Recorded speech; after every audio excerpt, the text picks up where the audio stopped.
Hi పిల్లలు, ఈరోజు మనం ninth standard mathematics first lesson చూడబోతున్నాం. దట్ ఈస్ వాస్తవ సంఖ్యలు, ఇంగ్లీష్లో real numbers. Okay, let's see the introduction part. అదే పరిచయ కార్యక్రమం చూద్దాం. మనం వివిధ రకాల సంఖ్యలను ఒకసారి గుర్తు తెచ్చుకుందాం. కింద సంఖ్యలు పరిశీలించండి.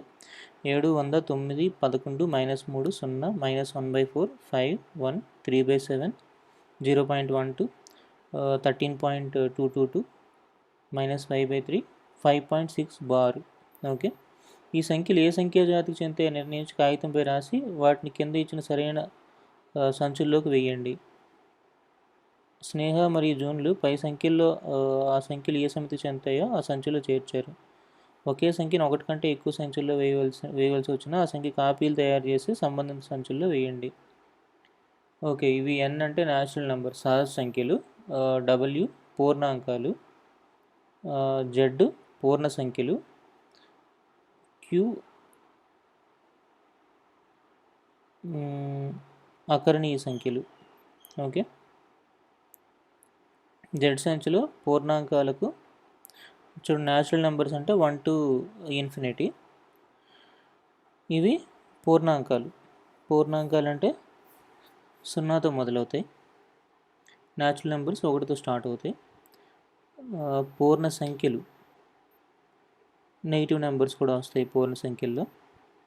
ఇంకా ఇందులో అన్ని రకాల సంఖ్యలు వస్తాయి, భిన్నాలు కూడా వస్తాయి ఇందులో. Z సంఖ్యలో పూర్ణాంకాలకు రుణ పూర్ణ సంఖ్యలు చేర్చితే పూర్ణ సంఖ్యలు అంటారు. ఇదిగోండి, ఇది పూర్ణాంకాలు.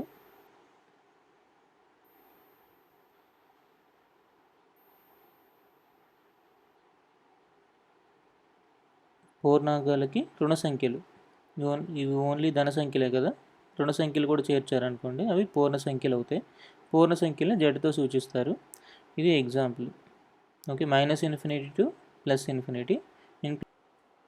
అయితే -∞ నుంచి +∞ వరకు 0తో కలిపి. అదేవిధంగా PQలు పూర్ణ సంఖ్యలై Q ≠ 0 అయ్యి P/Q రూపంలో ఉంటే ఆ సంఖ్యల్ని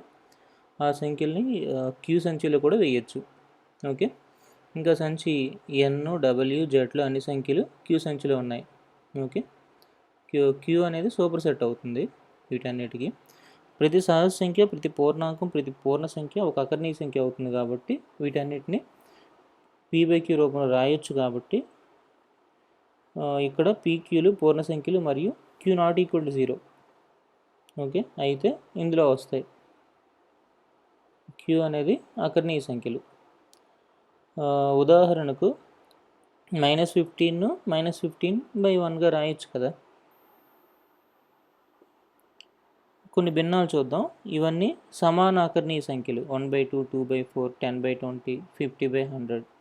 అకర్ణీయ సంఖ్యలన్నిటికీ P/Q రూపంలో వ్యక్తపరచుట ఏకైకం కాదు అని మనం గమనించవచ్చు. అంటే ఒకేలా రాదు, యూనిక్ కాదనమాట.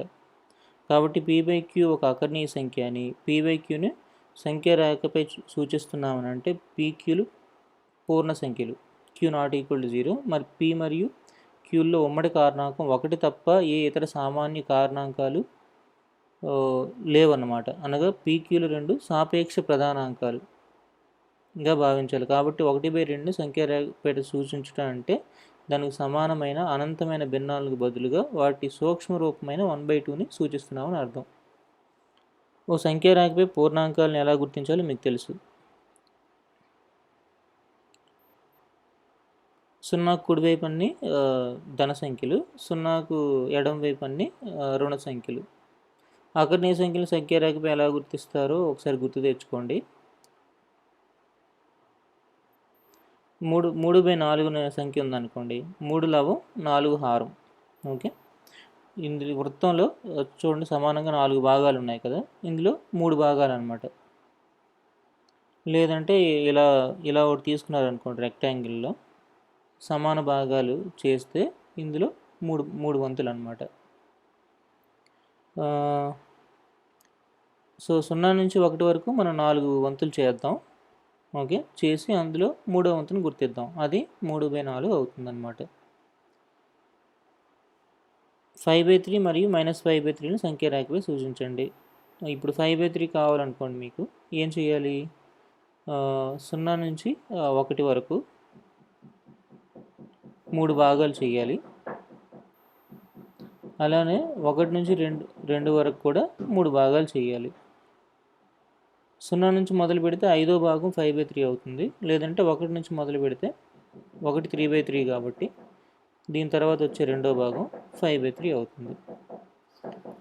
0కు కుడి మరియు ఎడమ వైపు ప్రతి యూనిట్ను 3 సమాన భాగాలుగా చేయాలి. అలా చేస్తేనే మనం 5/3ని గుర్తించడం సాధ్యమవుతుంది. అలానే ఇప్పుడు -5/3 కూడా -1 నుంచి 2 లేదంటే 0 నుంచి 5వ భాగం అవుతుంది. ఎందుకంటే ప్రతి భాగం కూడా 1/3 కాబట్టి 1/3 కాబట్టి. అయితే 0 నుంచి కుడివైపు 5/3 అయితే 0 నుంచి ఎడమవైపు 5ది -5/3. -3/4 సంఖ్య రేఖపై సూచించండి. ఇలానే మీరు -3/4ను కూడా చూపించవచ్చు. వీటన్నిటిని p/q రూపంలో రాయడం సాధ్యం అవుతుందా? 0ని రాయడం కుదరదు. 0/1ని రాసుకోవచ్చు. 0ని కూడా 0/1ని రాసుకోవచ్చు. అన్నీ p/q రూపంలో రాయడం సాధ్యం అవుతుంది.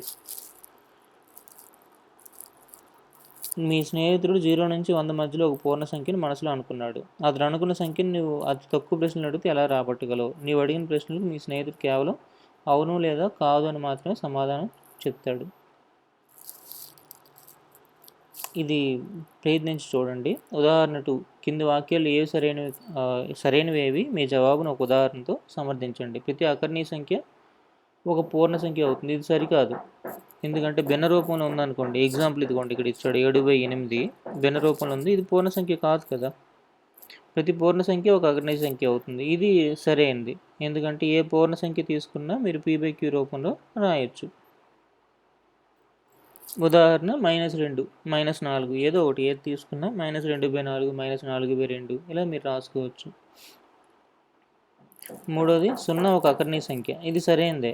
ఎందుకంటే 0 ఏది వేసినా 0 వస్తుంది కాబట్టి 0/1 0/2 ఇలా రాసుకోవచ్చు కాబట్టి ఇది అకర్ణీయ సంఖ్యగా గుర్తించవచ్చు. 3 మరియు 4 మధ్య 2 అకర్ణీయ సంఖ్యలు సగటు పద్ధతిలో కనుక్కోండి. సగటు పద్ధతి మనకు తెలిసిందే పిల్లలు. సరే ఒకసారి చూద్దాం. 3 + 4/2 అది సగటు కదా, యావరేజ్. 3 + 4/2 ఎంత అవుతుంది? 7/2. ఓకే. మనకి 2 అకర్ణీయ సంఖ్యలు కావాలి. అప్పుడు మనం ఏం చేయాలి? ఈ 3.5 అదే 7/2 ఏదైతే ఉందో దానికి 3కి మధ్యలో మళ్ళీ సగటు కనుక్కుందాం. అంటే 3 + 7/2/2 ఎంత అవుతుంది? 13/4. ఇప్పుడు మనం 2 సంఖ్యలు కనుక్కున్నట్టు అయింది కదా. ఇంకొక సులభమైన పద్ధతి అంట.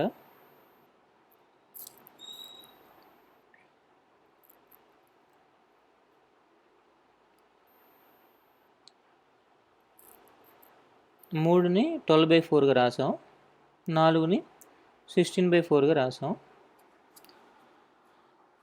ఇప్పుడు 13/4 14/4 15/4 ఈ 3 కూడా మీకు 3కి 4కి మధ్యలో ఉన్నవే. సరేనా? 3ని లేదంటే 3ని 6 చేత గుణించి 6 చేత భాగించి 18/6 అని రాయొచ్చు. దీన్ని 24/6 అని రాయొచ్చు. 18/6 24/6 మధ్యలో 19/6 20/6 21/6 22/6 23/6 అని రాయొచ్చు. ఇది చాలా సులువైన పద్ధతి. సో 3, 4 మధ్యలో అనంతమైన అకర్ణీయ సంఖ్యలు ఉంటాయి. మనం డివైడ్ చేసే దాన్ని బట్టి ఉంటుంది.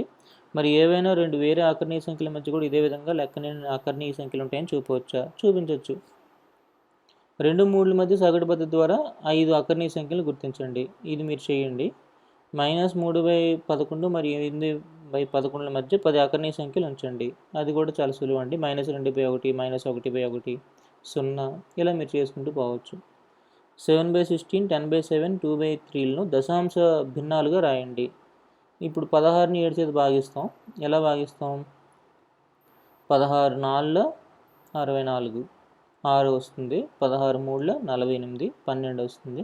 అలా 16 7 0 వచ్చేంత వరకు. సరేనా?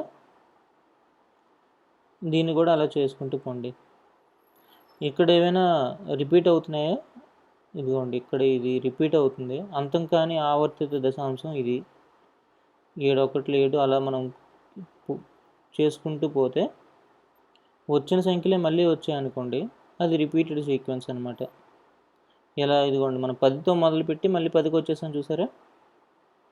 ఎక్కడ 10కి వచ్చాం, ఇదిగోండి 1 అంటే ఈ 1 తర్వాత మళ్ళీ 4, 2, 5, 7 ఇలా వస్తాయి.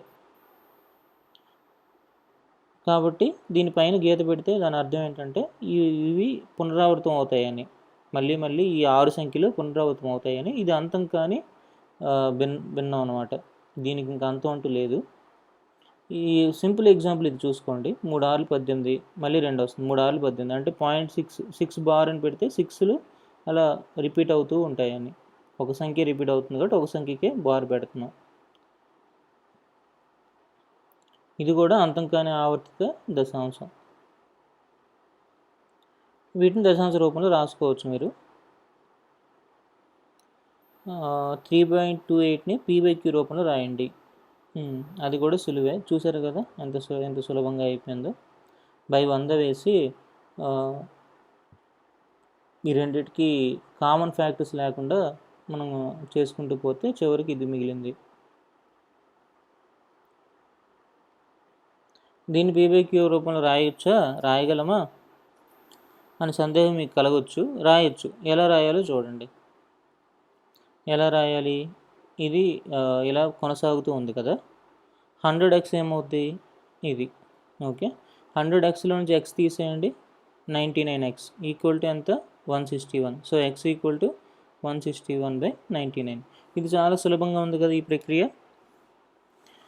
మనం మామూలుగా సాధ్యపడుతుంది ఇది. దీనికి మనం ఏం చేసాం, 100 చేత మల్టిప్లై చేసి అదే నెంబర్ నుంచి తీసేస్తే ఏమవుతుందంటే ఏవైతే రిపీట్ అవుతున్నాయో ఇక్కడ 2 రిపీట్ అవుతున్నాయి కాబట్టి 100తో మల్టిప్లై చేసాం. అదే 3 రిపీట్ అయ్యాయి అనుకోండి 1000తో మల్టిప్లై చేయాలి. మల్టిప్లై చేసి అందులోనే తీసేసాం అనుకోండి, ఏవైతే రిపీట్ అవుతున్నాయో అవి రెండిట్లో కామన్గా ఉన్నాయి కాబట్టి అవి క్యాన్సిల్ అయిపోతాయి. క్యాన్సిల్ అయిపోవడం వల్ల మనకి పూర్తి స్థాయిలో ఒక భిన్నం p/q రూపంలో వచ్చేస్తుంది అనమాట. కింది సంఖ్యలు దశాంశ విలువలు కనుక్కోండి. అది సులువు కాబట్టి మీరు చేస్తారు.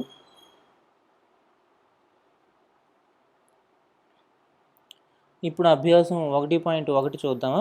ఏవైనా 3 అకర్ణీయ సంఖ్యలు రాయండి. అకర్ణీయ సంఖ్యకి మీ సొంత మాటలు వివరించండి. కింది సంఖ్యలకు ఒక ఉదాహరణ ఇవ్వండి. అకర్ణీయ సంఖ్య అయ్యి పూర్ణ సంఖ్య, కాని సంఖ్య. ఏదో ఒకటి ఎగ్జాంపుల్ ఇచ్చుకోవచ్చు కదా మీరు. చాలా సులభంగా ఉన్నాయి ఇవన్నీ, మీరు చేయగలిగినవే. 1 మరియు 2 మధ్య 5 అకర్ణీయ సంఖ్యలు కనుక్కోండి. అది కూడా మీకు సులభంగానే వస్తుంది. ఇవి దశాంశ రూపంలో రాయడంలో కూడా మీరు చేయగలరు. p/q రూపంలో రాయండి. ఇది ఒక ఎగ్జాంపుల్ నేను చెప్తాను, అంటే ఒకటి నేను చెప్తాను, మిగతా మీరు చేద్దరు కానీ. ఎందుకంటే ఇదంత కష్టమైనది అయితే కాదు, కష్టమైనది కాదు కాబట్టి 36/100 అని రాయొచ్చా. 36/100 అని రాస్తున్నాను. ఫస్ట్ది చేస్తున్నాను నేను. 36/100 అంటే 4తో మల్టిప్లై చేయండి. 4 9s 36 ఈక్వల్ టు ఇక్కడ కాదు, దీన్ని పొడిగిద్దాం. ఇక్కడ వచ్చింది cursor. 4 9s 36, 4 25s 100. Okay. So 9/25. First దానికి ఆన్సర్ ఏంటి, 9/25. ఓకే. ఈ రెండిట్లో ఇంకా కామన్ ఫ్యాక్టర్స్ లేవు కాబట్టి అక్కడికి వదిలేయాలి. ఇది దీంట్లోది కాదు, దీంట్లోది. కింది వాటిని p/q రూపంలో రాయండి అన్నారు. ఇది చూడండి, ఏది నేను చేస్తే ఈ మిక్స్లో అవుతుంది, అన్నీ ఒకేలా ఉన్నాయి కదా. సరే 0.5 బార్ చేస్తాను నేను. ఫస్ట్ చేస్తాను. 10 చేత మల్టిప్లై చేయండి. 10x equal to 5. అంటే వర్కింగ్ మొత్తం రాయడానికి స్థలం లేదేమో ఆలోచిస్తున్నాను నేను. ఓకే. మనకు మరీ ఎక్కువ స్థలం అవసరం లేదు, లేదంటే నేను సపరేట్ షీట్ చూపించగలను. 10x equal to 5.555. Okay. x equal to 0.5555. Okay, right.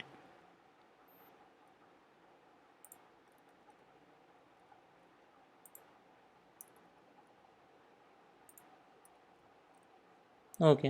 ఇప్పుడు 10x - x చేశారనుకోండి, ఏమొస్తుంది, 9x వస్తుంది. 9x ఎంత, 5. 9x equal to 5. So x equal to 5/9. So first దాని ఆన్సర్ ఏమవుతుంది? 5/9. అంటే నేను ఇంకో 2 స్టెప్పులు వేయాలి, కానీ స్టెప్పులు వేయడానికి సరైన సందు దొరకలేదు కాబట్టి, అంటే అదే స్థలం దొరకలేదు కాబట్టి నేను ఇక్కడ రాసేస్తున్నాను, డైరెక్ట్గా ఆన్సర్ రాసేస్తున్నాను 5/9 అని. అక్షరాలు బాగా లెంతీగా ఉన్నాయా? లేదే, అక్షరాల సైజు కూడా తక్కువగానే ఉంది, మరి ఎందుకు అంత ఎక్కువ చూపిస్తుంది? సరే, మనకు కావాలన్నప్పుడు తగ్గించుకుందాం. కింది ఇచ్చిన ఏ సంఖ్యలు అంతమయ్యే దశాంశాలు భాగాహారం చేయకుండానే గుర్తించండి. భాగాహారం చేయకుండానే ఎలా గుర్తిస్తాం? ఇది అంతమయ్యే దశాంశం ఇది, ఎందుకంటే 25 ఉంది కదా కింద. కింద 9 ఉంటే అది అంతం అవ్వదండి. ఇలా ఇది కింద 9 × 2 కదా, 9 ఫ్యాక్టర్ అంతం అవ్వదు, ఇది అంతం అయిపోతుంది. ఇక్కడ 21 వస్తుంది కదా, 3 7, 3 ఉన్న అంతం అవ్వదు.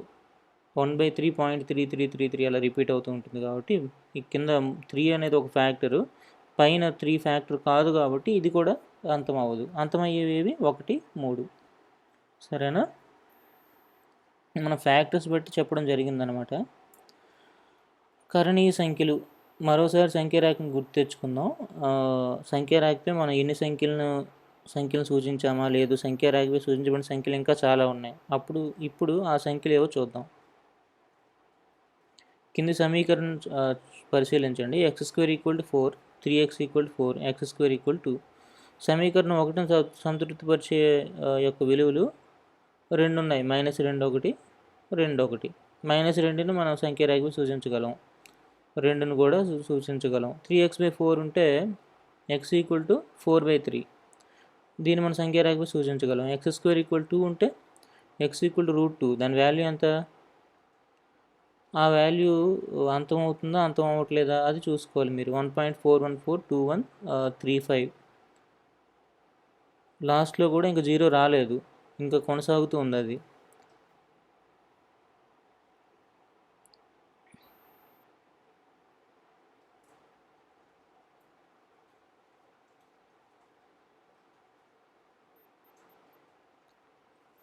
వాల్యూ ఎలా కనుక్కున్నాం? స్క్వేర్ రూట్ మనం ఎలా కనుక్కుంటున్నామో అదే పద్ధతి ద్వారా కనుక్కున్నాం. అయితే ఈ వాల్యూ అంతము కాదు, ఆవర్తము కాదు, ఇవి మీకు వేరువేరు సంఖ్యలు వస్తూనే ఉన్నాయి. కాబట్టి దీన్ని ఎలా గుర్తించడం? సంఖ్యారేఖపై దీన్ని p/q రూపంలో మనం రాయగలిగితేనే సంఖ్యారేఖపై గుర్తించడం సాధ్యం అవుతుంది. ఎప్పుడైతే మనం p/q రూపంలో రాయలేకపోతున్నామో దాని సంఖ్యారేఖపై గుర్తించలేము. ఇవన్నీ అంతము మరియు ఆవర్తితము కాని దశాంశాలు, వీటిని కరణీయ సంఖ్యలు అంటారు. ఓకే, కరణీయ సంఖ్యల సమితిని s లేదా q' సూచిస్తారు. ఓకే, q' ఎందుకు సూచిస్తారంటే క్యూలో ఉండవు కాబట్టి క్యూలో లేని సంఖ్యలన్నీ. కరణీయ సంఖ్యలకి కొన్ని ఉదాహరణలు ఇవి. ఓకే,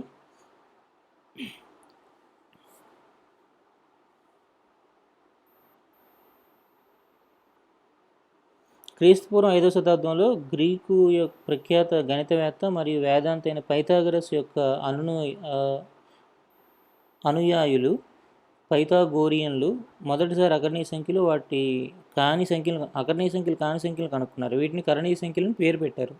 √2 ఒక కరణీయ సంఖ్య అని పైథాగరియన్లు నిరూపించారు. తర్వాత సైరెన్కు చెందిన థియోడరస్ ఇవి కూడా కరణీయ సంఖ్యలను నిరూపించాడు.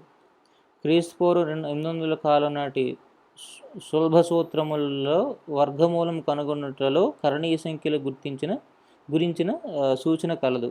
సులభ సూత్రములంట కింది వాటిని గమనించాం. n ఒక పరిపూర్ణ వర్గం కాని సహజ సంఖ్య అయితే √n ఒక కరణీయ సంఖ్య అవుతుంది.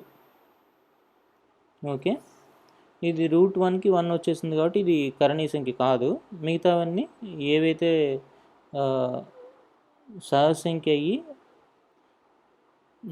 పరిపూర్ణ వర్గం కాదు, అది ఒక కరణీయ సంఖ్య అవుతుంది. పై వాటిలో ఏవి కరణీయ సంఖ్యలు, ఏవి అకరణీయ సంఖ్యలు అవి మీరు చెప్పగలరు ఈజీగానే. √2ను కూడా √2/1గా రాయొచ్చు కదా, ఇది ఒక అకరణీయ సంఖ్య అని కృతి చెప్పింది. నువ్వు ఆ వాదంతో ఏకీవిస్తావా?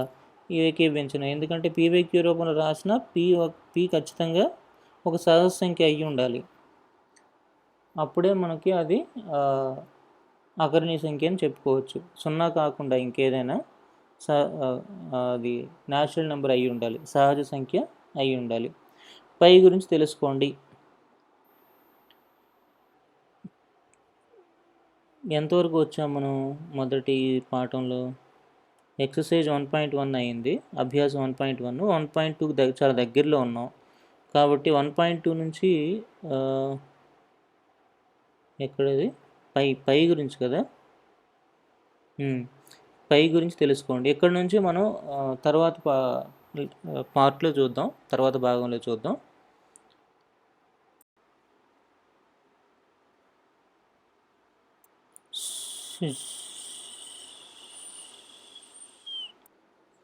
చూడండి ఈ ప్రకృతి ఎంత ఆహ్లాదకరంగా ఉన్నదో. మీరు కూడా చెట్లను నాటండి. ఈ బృహత్కార్యంలో మీరు కూడా మీ వంతు కృషి చేయండి. మన భవిష్యత్ తరాల వారికి మంచి జీవితాన్ని ప్రసాదించడంలో తోడ్పడండి. రండి, కలిసికట్టుగా ఉద్యమిద్దాం.